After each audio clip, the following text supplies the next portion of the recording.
음. 지금 제가 이제 오마이뉴스 연재 기사 예, 예. 책마주라는 제목으로 제가 지금 연재 기사를 시작했는데 첫 네. 번째 인터뷰이시고요.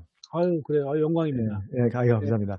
예. 책마주라는 뜻이 책을 통해서 그 저자의 인생을 마주하다 이런 음, 의미가 있고 또 네. 그를 오마주한다 이런 중의적인 표현이 있어서 네, 교수님 인생에 대해서 제가 잠깐 좀 말씀을 예, 예, 하겠습니다. 예, 양력을 보니까 예. 하버드대 석사 또 그리고 버클리 연합신학대학원 박사, 음. 연세대 교수 이렇게 화려한 프로필만 보면 또 거기다가 방송에서도 보면 이렇게 훈남이시고 너무 말씀을 잘하시잖아요. 그래서 예, 고생이라고는 해보지 않았을 것 같은 예, 그런 이미지가 강하게 예, 느껴지시는데 예, 예. 어떠세요 혹시? 아니, 다들 그렇게 생각하시더라고요. 네, 제가 이렇게 부잣집 아들처럼 생각, 아까 잠깐 말씀드렸지만 저희 아버님이, 네, 공무원이셨습니다. 예, 뭐 행시 보시고 이제 공무원이 되셨고, 그렇게 뭐 못 사는 집은 아니었던 것 같은데, 네, 유학을 지원할 만한 형편의 집은 아니었던 것 같아요.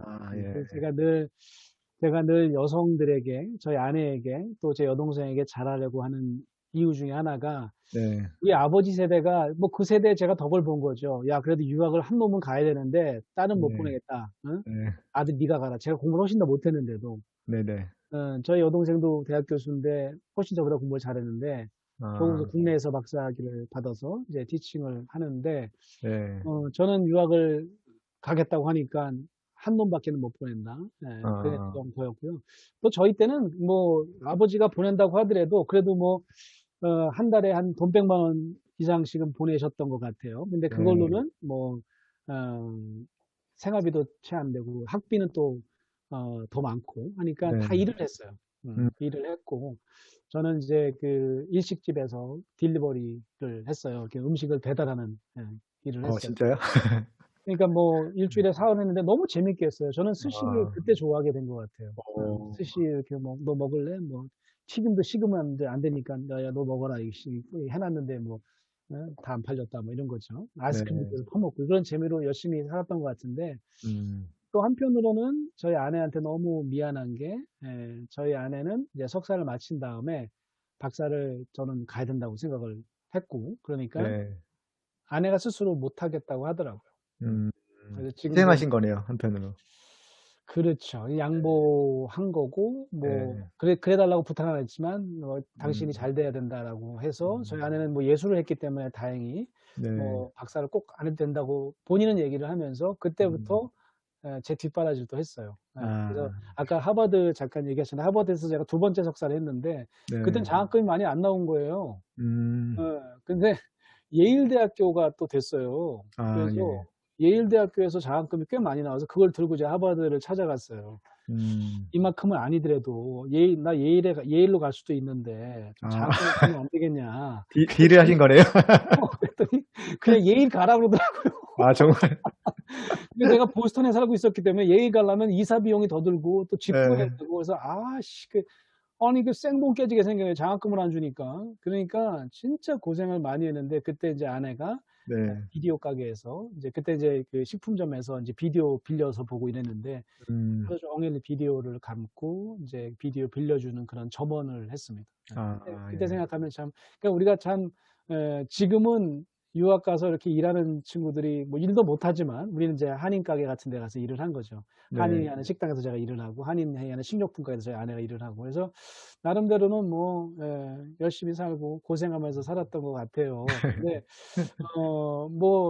뭐 어떤 측면에서도 보면 아유 그래도 뭐 유학도 가고 뭐 음, 근데 저는 공부를 좀 뒤늦게 재미있게 생각했던 것 같아요. 중고등학교 때는 네, 공부를 잘 안 했다가 너무너무 공부가 하고 싶어서 그 이제 제 분야가 또 한국서 공부하는 것보다 외국서 공부하는 게 좋겠다는 생각이 들어서 네, 그런 의지는 굉장히 강했던 것 같아요. 그래서 아까 얘기한 대로 아버지가 이렇게 유학을 충분히 지원할 형편도 아니었고 또 중간에 또 아파지셔가지고 지원을 못 해 주셨기 때문에 제가 네, 또 악착같이 공부를 했었던 것 같고요. 네, 제가 나온 그 박사 과정 그 학교에서 제가 뭐 유학생으로는 아주 최단기로 4년 만에 학위를 마쳤는데 뭐 와. 기록이라고 그러고 지금이야 뭐 그 기록 깬 분이 많을 텐데 네. 그렇게 했던 것도요. 제가 '빨리 내가 돈을 음. 벌어야 되겠다.' 하는 생각을 네. 많이 했던 것 같아요. 네. 아. 좋은 동기부여가 되셨던 거네요. 네. 그랬던 것 같습니다. 아버지도 일찍 네네. 돌아가셨고 빨리 돌아가서 어머니를 내가 모시든지 아니면 네네. 내가 미국에서 빨리 교수가 돼서 음. 어머니를 이제 그 미국으로 이렇게 모시거든요. 그런 생각을 했던 것 같아요. 아버지가 일찍 돌아가셔서. 네. 네네. 음. 다음 질문 넘어갈 텐데 아직도 가야 할 길에서 스카펙이 예예. 성장이라는 것은 어린아이가 어른의 세계로 발을 들여놓는 것인데 음. 이것이 한 걸음 살짝 내딛는 것이 아니라 음. 두렵게도 단숨에 도약하는 것이다. 이렇게 이야기를 하는데요. 네. 교수님께서는 혹시 성령기로 도약하는 어떤 특별한 전환점, 계기 이런 것들이 언제셨는지 좀 네. 궁금합니다. 네. 좋은 질문인 것 같아요. 저는 아까 제가 원심력 얘기했잖아요. 네. 제가 대학교 때는 원심력을 엄청나게 발산했던 것 같아요. 다 아. 세상이 잘못됐다고 얘기를 한 거죠. 음. 우리 때는 돌도 던졌고요. 네네. 제가 종로 학원에서 재수를 했는데 뭐 그때는 모르고 지냈지만 이한열 열사가 종로 학원을 그때 같이 다녔더라고요. 어. 이한열 열사가 저랑 나이가 같습니다. 예. 85 학번인데 음. 재수하고 86 학번으로 어 연대 경영학과에 들어온 네네. 학생이었죠. 예. 저는 이제 종로학원에 같이 다니다가 예. 음. 저는 이제 또 한 번 더 떨어져 가지고 저는 군대를 갔다가 군대를 저는 이제 네. 3대 독자에서 좀 빨리 끝냈어요. 예. 네. 단기사병하고 이제 아. 방위라고 하는 거 하고 저는 네네. 87 학번으로 인제 연세대학교에 들어갔거든요. 들어왔을 때 이한열 열사가 돌아가신 거예요. 아. 제가 1 학년 때. 예. 수업을 안 했습니다. 예. 음. 그러니깐 온 연세인이 인제 6월 항쟁이 그때 일어나는데 그렇죠. 네. 87 년도에 뭐 공부를 할 수가 없었죠. 예. 음. 그래서 그때는 뭐 소위 군대 갔다 와서 예비역이라고 했는데 뭐 예비역도 지금 시험 거부하는데 현역이 시험 봐서 되겠냐 그래서 현역 시험 보는 현역들 막 끄집어내고 하여튼 나쁜 음. 짓 많이 했던 것 같아요. 네. 그러면서 학창 시절 내내 세상이 잘못됐어. 예. 뭐 군사 정권이라든지 뭐 그때 당시에 세상에 대한 삿대질만 하고 살았던 것 같아요. 네. 울분도 막 있었던 것 같고. 제가 부전공을 했던 게 있는데 저는 신학 공부를 했었는데 네. 부전공으로는 사회학을 했습니다. 아. 인제 뭐 한 과목 모자라서 이제 부전공 선택을 못 했는데 사회학 과목 굉장히 많이 들었어요. 그 네. 이유도 뭐 사회에 대한 관심. 예. 음. 그러다가 제가 유학을 갔는데 유학 가서 처음으로 과목을 하나 듣는데 그 과목이 뭐냐면 정신분석 관련된 과목이었어요. 아. 그런 게 있는지도 몰랐고 정신분석은 아까 얘기한 대로 구심력에 대한 학문이더라고요. 음. 내 자신에 대한 어. 내 안에 있는 본능, 내 안에 있는 진짜 수치스러운 생각, 부끄러운 생각 이런 걸 들여다보는 학문이었던 거죠. 네. 깜짝 놀랐어요. 음. 그래서 저는 내 안에 이렇게 이런 많은 것들이 들어 있었나? 예. 음.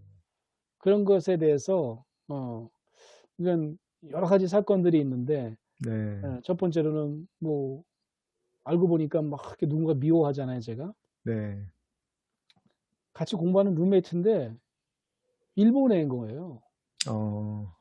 걔를 그냥 미워하더라고 내가. 근데 걔는 음. 진짜 친절하게 항상 내 옆에 앉아서 뭐 근데 얘는 일본인 3 세에서 영어를 너무 잘해요.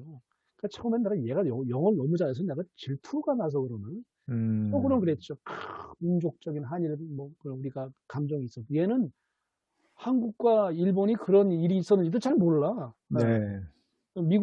미국에서 태어난 일본계 미국인이니까. 결국 인제 제가 정신분석이라는 거를 인제 수업 시간에 받아보라고 네. 하더라고요. 그래서 누굴 지정을 해 줬어요. 정신분석 비싼데 그 교수님이 싸게 인제 받을 수 있는. 그래서 정신분석을 한 서너 번 받으면서 네. 제가 그때 인제 제 내면을 들여다본 거죠. 제가 얼마나 음. 불안한 존재였는지를 그때 알았어요. 아. 그 처음으로 개인 상담 받으신 거네요, 그때? 그렇죠. 네. 예. 그러면서 제가 정신분석을 꽤 오랫동안 받았거든요. 예. 근데 네. 내 안에 정말 뭐 좋게 얘기하면 책임감, '내가 잘 돼야 된다.' 뭐 음. 여동생이 와야 되는 뭐 유학도 내가 와서 부모님에게 내가 이런 것도 있지만 그 네. 안에 내가 얼마나 불안한 존재인지. 음. 그래서 때로는 막 고슴도치처럼 상대방 아까 얘기한 대로 뭐 그렇게 친절한 일본인 친구에게 막 내가 이렇게 독소를 퍼붓기도 하고 일부러 음. 막 내가 뒤에서는 막 욕도 하기도 하고. 예. 알고 보니까 제 불안을 마주하게 된 아주 최초의 네. 기회였던 거죠. 제 구심력을 음. 처음으로 인제 방향을 한번 선회했던 경험이었던 것 같아요. 제가 대학생으로 돌아가면 "대학생이 무슨 얘기를 하고 싶습니까?" 이런 인터뷰를 한 적이 있어요, 예전에. 네. 예. 그때도 비슷한 얘기를 했던 것 같아요. 아 예. 내가 지금 대학생이라면 '나는 조용히 내 자신을 돌아보는 시간을 좀 가졌으면 좋겠다.' 지금 이제 명상 같은 거 하면서 저도 제 자신의 오늘 하루 내 안에 있었던 여러 가지 생각들도 돌아보고 이런 일들을 하는데, 네. 내가 좀 젊었을 때도 이런 거 했으면 음. 남 탓이고 나라 탓이고. 예. 그러니깐 저는 나이가 들어서도 이게 한 것 같아요. 네. 리더들에게, 네. 정치인들 모든 게 다 여당 탓이고 야당 탓이죠. 모두 다 네. 정부 탓이죠. 불안한 거야 이분들이 다 속으로는. 맞습니다. 아주 불안하신 거야. 이게 자기 내면을 좀 들여다보고. 제가 네. 옛날에 칼럼 그런 거 많이 썼어요. "대통령부터 상담 받으셔야 된다." 대통령 상담 받았으면 아마 어 자살하는 일도 없었을 수도 있고. 왜냐면 네. 누구한테 얘기를 하겠어요. 예. 우리가 다 그렇죠. 불안한 존재인데, 그런 불안을 안 드러내고 막 괜찮은 척하고 그러다가 결국은 정말 어려워지는 경우가 많거든요. 네. 리더들, 특히 최고 경영자들 이런 분들 꼭 상담 받아야 된다. 요즘에 그래서 상담을 받으라 그러면 뭐 "내가 뭐 잘못했어? 무슨 뭐 문제 있어요? 상담 받으라." 그러니까 인제 코칭이라는 말이 아주 좋은, 네네. 비즈니스 코칭, 임원 코칭이라도 꼭 받으시라라고 하는 게 때로는 우리 내면을 들여다보는 일만큼 중요한 일이 없는 것 같아요. 그래서 저는 네. 저한테 어떤 코페르니쿠스적인 전환이 제 음. 내면을 들여다본 그때 전공도 바꾼 거죠. 예. 아 제가 워낙 그러네요. 사회윤리학, 뭐 종교사회학 이쪽 공부하려고 유학 갔다가 네. 제가 인제 정신분석이나 내면에 대한 학문으로 이렇게 방향 전환을 하게 된 계기가 됐던 것 같아요. 아 네. 예. 그러네요. 이왕 스카펜 얘기가 나왔으니까 음? 사랑에 대해서 한 말씀 더 음. 여쭤볼 텐데 음. 스카펙은 사랑을 자기 자신이나 타인의 정신적 성장을 돕기 위해서 음. 자기 스스로를 확대시키는 의지라고 인제 정의를 했는데요. 네. 교수님께서 생각하시는 사랑이란 어떤 건지. 네. 네. 저는 인제 사랑했다고 하는 사람들이 저를 찾아와서 "더 이상 못 살겠다." 이런 분을 많이 봤잖아요. 네. 근데 놀라운 게 그 사랑이 없어졌다고 얘기를 합니다. 예. 음. 그래서 옛날에는 어떻게 그러면 결혼했을까요? 진짜 뭐 정혼하지 않았다면 연애에 결혼한 사람들이, 특히 미국서 제가 만났던 내담자들은 다들 뭐 좋아 죽고 못 살아 결혼했을 텐데 왜 지금 갑자기 사랑이 식었다고 하는 걸까? 그거 음. 보면 어느 순간부터요, 상대방을 존재 그 자체로 만나지를 못하는 겁니다. 아. 그래서 제가 제일 좋아하는 책 중에 하나가 마틴 부버가 쓴 나와 너라고 하는 책인데, 네. 아주 심플해요. 음. 사람과 사람이 만나는 관계에 있어서 항상 두 겹으로 만난다는 거예요. 두 겹. 음. 첫 번째 겹은 뭐냐면 나와 너, 인격과 인격으로 만나는 게 있는데, 그렇지 않으면 나와 it로 만난대요. you가 아. 아니라 it로 만난다는, 뭐 그분은 이제 독일말 썼으니까 s라고 하는 건데, 네. 어느 순간에 그 사람이 대상으로 변합니다. 음. 대상으로 변하는 순간 사랑을 식을 수밖에 없어요. 예. 음. 사랑했다는 건 뭐냐면 저 사람 존재에 내가 그냥 빠져들어갑니다. 네. 그렇잖아요. 그래서 결국은 저는 '사랑이라는 게 뭘까?'라고 생각하면 내가 상대방을 지속적으로 나와 똑같은 유로 만나는 일이다라고 아 하는 거죠. 예. 네. 어느 순간 상담을 예를 들면, 상담을 잘하는 사람은 어떤 사람이냐 하면 마치 가족이랑 얘기하는 것처럼 그 사람에게 몰입하는 상담자예요. 예. 네. 그런 사람들은 어떤 상담자냐면 그 사람한테 너무 몰입해서 그 사람이 얘기하니까 막 가슴이 뛰고요. 그 사람이 얘기하니까 눈물이 흘러요. 네. 그럼 내담자도 압니다. 이분이 나랑 아까 얘기한 대로 가슴 높이가 같구나. 나를 음. 진짜 진정으로 이해하고 공감하시는구나. 라고 네. 하면 못할 얘기가 없겠죠. 그죠? 근데 그게 어떻게 가능하냐 하면 내가 그 사람을 똑같은 나와 똑같은 유로 만났기 때문이에요. 음. 그게 사랑입니다. 근데 어떻게 음. 느끼냐 하면 보통은 초보 상담자나 아무리 숙련된 상담자라도 '이야 이 사람 어려운 사람이네.' 음. 대상입니다 벌써. 네. '이야 이거 이 사람 초보들은요. 이야 이렇게 어려운 게 걸렸지?' 나 이거 슈퍼바이저 교수님한테 걸리면 야단 많이 맞겠네, 이 사람 때문에. 아, 왜 이런 얘기를 하는 거? 뭐 이런 이슈가 또 나와. 아, 나 이거 다루기 어려운데. 아주 대상입니다. 음, 아직은요, 경청도 못하고 있어요. 그러게요. 예. 배우자와의 관계도 마찬가지 아닐까요? 예. 처음에는요, 연애할 때는요, 상대방이 얘기를 하면요, 그 안에 빠져들어갔어요. 음, 시간이 그래서 그렇게 금방 가는 거야. 나와 너로 만나잖아요. 시간이 엄청나게 빨리 갑니다. 네. 그게 몰입의 특징이죠. 내가 아, 몰입을 했다는 건 어떤 의미냐면 그 사람과 내가 영원한 현재를 경험한다는 거야. 음, 시간이 2시간 갔는데 나는 한 몇 초 안 가는 것 같아. 네네. 연애할 땐 그러잖아요. 오빠, 나 큰일 났어. 나 오빠, 엄마한테 혼나, 아빠한테 혼나. 11시야 벌써. 나 들어가야 돼. 이러잖아요. 네네. 1시간도 안 된 것 같은데. 그게 왜 음, 그럴까요? 상대방과 내가 나와 너로 만난 겁니다. 음, 근데 어느 순간에 이 사람이 또 나한테 왜 이래? 나한테 뭐 바라는 거야? 네. 돈 좀 더 갖다 달라고 그러는 거야? 이런 대상으로 보는 순간 음, 점점 힘들어집니다, 관계가. 네. 그러니까 쉽지 않겠지만, 그래서 마틴 부버는 그렇게 얘기를 해요. 나와 너로 만나는 건 굉장히 어렵다고 얘기를 합니다. 네. 그래서 그분이 이제 이를 자꾸 대상화돼요, 상대방이. 나한테 뭔가를 음, 줘야 되는 대상으로 바뀌고, 내가 평가해야 음, 되는 대상으로 바뀌고, 나한테 이익을, 나는 주는 거 하나도 없지만 나한테는 계속해서 뭔가를 줘야 되는 존재로 바뀌고, 이런 순간, 에, 나는 아직까지 나와 너로 만나는 게 아니라 나와 그것으로 만나는 거라는 거예요. 근데 이분이 재밌는 비유를 씁니다. 요건 아직까지 번데기의 관계래, 번데기. 네. 근데 번데기는 아까 제가 성장 얘기했지만, 물론 유축으로 죽을 수도 있지만, 음, 나비가 될 수 있는 포텐셜을 갖고 있습니다. 네. 내가 상대방을 자꾸 대상화하더라도 늦지 않았어요. 음, 내가 상대방을 정말 나와 똑같은 인격체로 자꾸 보려고 하고, 그에게 내가 집중하고 몰입하려고 하는 나와 너로 만나려고 노력하면 점점점 그 번데기는 뭐로 바뀔까요? 나비로 바뀌게 된다라고 하는 거죠. 네. 아, 결국은 다 나비로 바뀔 수 있는 그런 관계를 우리가 이미 가지고 있는 거라고 생각해요. 네. 아, 너무 좋은 말씀 감사합니다. 제가 이 질문을 너무 잘한 것 같다는 생각이 들고, 예, 마틴 부버의 나와 너, 이 예. 책도 꼭 한번 읽어봤으면 좋겠다는 생각이 들었어요. 참 좋은 책입니다. 제가 꼭 대학생들에게 저한테 네. 딱 한 권만 추천해 주세요. 교수님 책 말고. 그러면 꼭 1번으로 추천하는 책이 나와 놉니다. 네, 감사합니다. 음. 아, 이제 거의 이제 마지막 이제 두 질문 남았는데요. 예, 보통 대학 교수님들 하면 사실 좀 보수적인 이미지, 그리고 또 학교 강의 외에는 인터뷰나 방송, 뭐, 제가 이제 이어서 그 오마이뉴스 연재기사 이 책 마주에 그 다음 인터뷰들을 좀 섭외하려고 예. 좀 이렇게 각 분야의 유명한 교수님들하고 제가 인터뷰 좀 요청을 했는데 이 인터뷰 자체를 안 하시는 분들이 굉장히 많더라고요. 예. 네. 예. 그래서 외부 활동을 자제하시는 경우가 많은데 음. 교수님은 그런 면에서 좀 많이 다르시다는 느낌이 들었거든요. 네. 네. 뭐 저는 저 영역 자체가 네.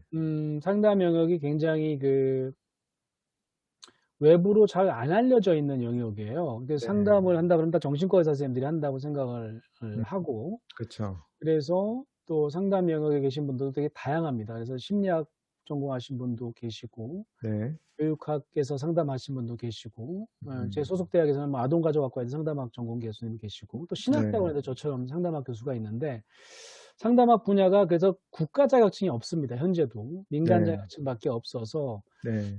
물론 청소년 상담사, 뭐 직업 상담사라고 있는데, 이제 우리가 생각할 때 이제 크게 아우를 수 있는 해외의 그런 어떤 그 국가 자격증 같은 그 형태의 국가 자격증이 아직도 없어요. 그래서 네. 몇 해 전부터 이제 뭐 심리학 분야, 교육학 분야, 뭐 사회복지학 분야, 뭐 저 같은 신학대학원에 있는 사람들 다 이제 모여서 국가 자격증을 만들어야 되겠다. 왜냐하면 이 분야가 굉장히 수요가 생겨서요. 네. 많은 분들이 지금 자격증을 따시는데 민간 자격을 따시는데 민간 자격이 너무 허술한 게 많아요. 예. 네. 그래서 작년인가요? 재작년인가요? 그 추정 60분에는 뭐 반 시간 만에 PD가 자격증을 따고 막 이런 거 막 보여주고 그랬어요. 평생교육원에서 막 이렇게 쉽게 음, 쉽게 따고 그러니까 심리 상담사, 뭐 가족 상담 이런 분이 너무 많은 거죠. 그래서 네. 이게 이렇게 난립하면 안 되겠다는 생각도 하고, 그래서 사실은 이런 자격증이 필요하다는 걸 법으로 만들려면, 물론 의원 몇 분이 도와주시면 되는 게 아니고, 국가 쪽으로 관심을 좀 가지고 요즘에 좀 관심이 생긴 것 같아요. 네.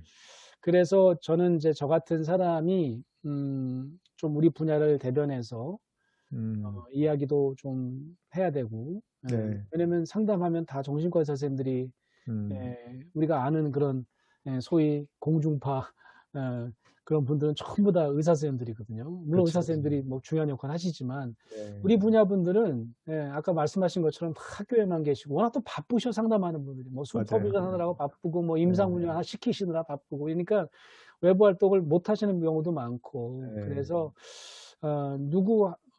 제가 또 그런 대표 역할을 많이 아까 제가 이력에서 이렇게 읽어주신 네. 것처럼 상담 진흥학회 회장. 예. 예예. 그 연합기구를 만든 거거든요, 그게. 그래서 뭐 아, 예. 26개 단체가 처음에 인제 음. 결집해서 만든 단체인데 거기에 제가 첫 번째 회장이 되면서도 제가 '칼럼도 더 열심히 좀 써야 되겠다. 우리 분야에 대한 그 이야기를 좀 전달하는. 우리 전문가가 이렇게 많이 있습니다. 음. 국가에서 좀 활용해 주세요.' 이런 어떤 얘기를 할 필요가 있었던 거죠. 예. 네. 어쩌다 어른도 마찬가지입니다. 어쩌다 어른에서도 그때 이 상담학 분야에 처음에 대가 무슨 미학의 대가 무슨 이래서 그게 너무 부담스러워서 이제 안 나가려고 했는데 어쨌든 네. 우리 분야를 소개하는 굉장히 중요한 음. 자리였기 때문에 제가 나갔던 거고요. 그래서 네. 우리 분야의 많은 분들이 좀 생각보다 이렇게 외부 활동을 자제하는 분들이 많아서 오히려 저는 좀 저도 이런 일들을 좀 자꾸 해서 우리 분야에 대한 관심도 좀 생기고 네. 무엇보다 수만 명이 있거든요, 저희 분야에. 뭐 그렇죠. 교육학에서 했든 심리학에서 했든 뭐 석박사까지 따고 이런 음. 분들이 있는데 이 활용을 잘 못하세요, 우리 국가가.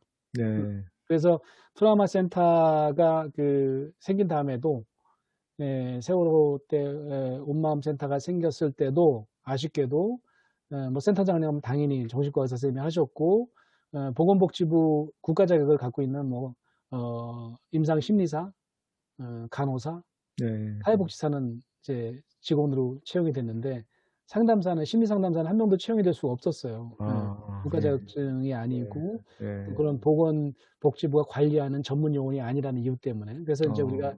제도화, 법제화 이런 게 참 중요하다는 걸 인제 뒤늦게 알았고요. 음. 그래서 인제 그런 것들을 하는데 무엇보다 국민 인식 개선을 위해서는 누군가가 좀 이렇게 노출 빈도가 좀 있는 그런 방송이나 그런 어 칼럼도 좀 쓸 필요가 있겠다라고 생각해서 뭐 저만은 아니지만 여러분들이 인제 관심 가진 분들이 좀 나서서 쪼금 그래도 최근에 그런 상담 분야에 대한 인식이 좀 쪼끔 네. 개선되지 않았을까 그런 생각을 해 봅니다. 네, 알겠습니다. 마지막 질문입니다, 교수님. 예. 코로나 블루 때문에 삶이 팍팍해지고 또 네. 우울감을 느끼시는 분들이 음. 너무 많이 생기고 있는데 네. 마음 돌봄에 관한 책 치유하는 인간을 쓰신 저자로서 또 네. 상담학 전문가로서 음. 어떻게 이렇게 어려운 과정을 잘 통과할 수 있을지 한 음. 말씀만 부탁드리겠습니다. 네. 아유 좋은 질문입니다. 그래서 코로나 블루라는 말을 많이 쓰고 또 최근에는 제가 어느 언론 인터뷰에서 그런 얘기했더니 그게 또 바로 뭐 저 때문에 나온 건 아니겠지만 또 그런 게 한번 인용이 되더라고요. 네. 코로나 레드라는 말도 제가 한번 썼더니 그게 얘기한 아, 대로 확 이제 화가 나는 막 "왜 마스크 안 쓰냐."고 했더니 막 화가 나 가지고 막 그냥 막 슬리퍼로 막 가격을 하고 네. 이건 이제 코로나 레드라고 볼 수도 있는데 그게 사실은 좀 자연스러운 자꾸 만나야 되는데 우리나라 사람들은. 만나서 네. 풀어야 되는데. 그쵸. 연세 드신 분은 친구도 만나야 되고 음. 술도 한 잔 해야 되는데 그런 걸 다 지금 네. 막고 있지 않습니까? 네. 가족도 못 만나게 하고 있지 않습니까? 그러니깐 네. 관계 욕구가 높은 우리나라 민족은 어떻게 되겠어요? 관계 욕구가 떨어지면서 단절감을 느끼니까 그쵸. 당연히 시그널을 많이 보낼 수밖에 없는 거죠. 코로나 음. 레드도 너무 당연한 거고. 그다음에 뭐 상실감을 당연히 느끼죠. 관계에 대한 상실이 가장 큰 겁니다. 네. 사람이 돌아가시는 게 인제 어떤 면에서는 관계 상실이거든요. 더 이상 어 이승에서는 그분을 만날 수 없는 거니까. 이런 네. 상실감뿐만 아니라 '내가 못 만나요? 세배하러 못 가요?' 이것도 관계 상실입니다. 그러면 음. 당연히 우울감이 생기는 거예요. 네. 그러니깐 우울감과 우울증은 좀 달라요. 예. 네.